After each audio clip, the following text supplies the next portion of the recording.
see the crane lift the first piece of the wall, but I knew what was going on, what was happening on the eve, during those days. So it was no surprise for me.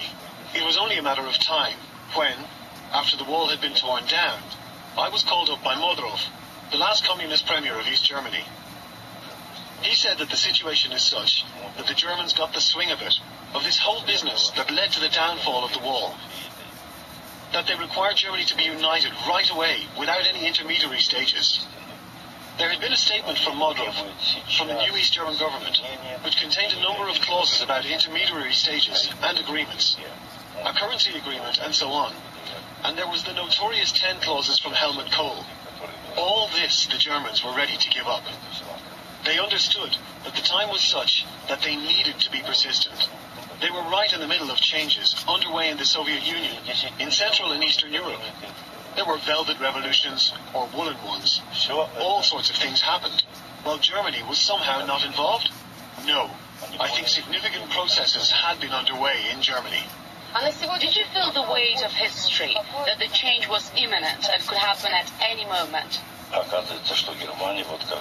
saw it when myself and the official delegation were invited by Honecker on a visit to East Berlin on October the 7th to celebrate the 40th anniversary of GDR, the German Democratic Republic. I'll tell you just one story which explains best the commotion in the GDR public opinion at the time. On the second day of the 3-day celebrations, there was a procession with torches.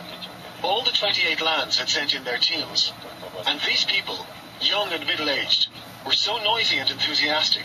They were singing songs and crying slogans, which called for a decision on the issue of unification to be made. And there were appeals to me as the leader of the USSR, and to other leaders. At least I saw that people couldn't wait anymore.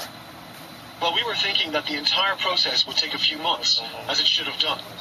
It was then that the Polish Prime Minister asked me, "Mikhail Sergeyevich, do you understand any German?"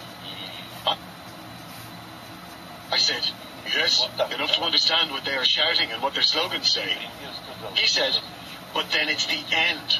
And I replied, "Yes, it seems to be coming to it." So it was clear that it would happen any day now, and it did happen. On a global scale, what did the fall of the Berlin Wall mean? Was the world ready for the changes? We knew that we needed to adjust our policies. The fundamental reason for these changes was the perestroika that we had started, our new international policy, which resulted in a stabilized relationship with the United States and China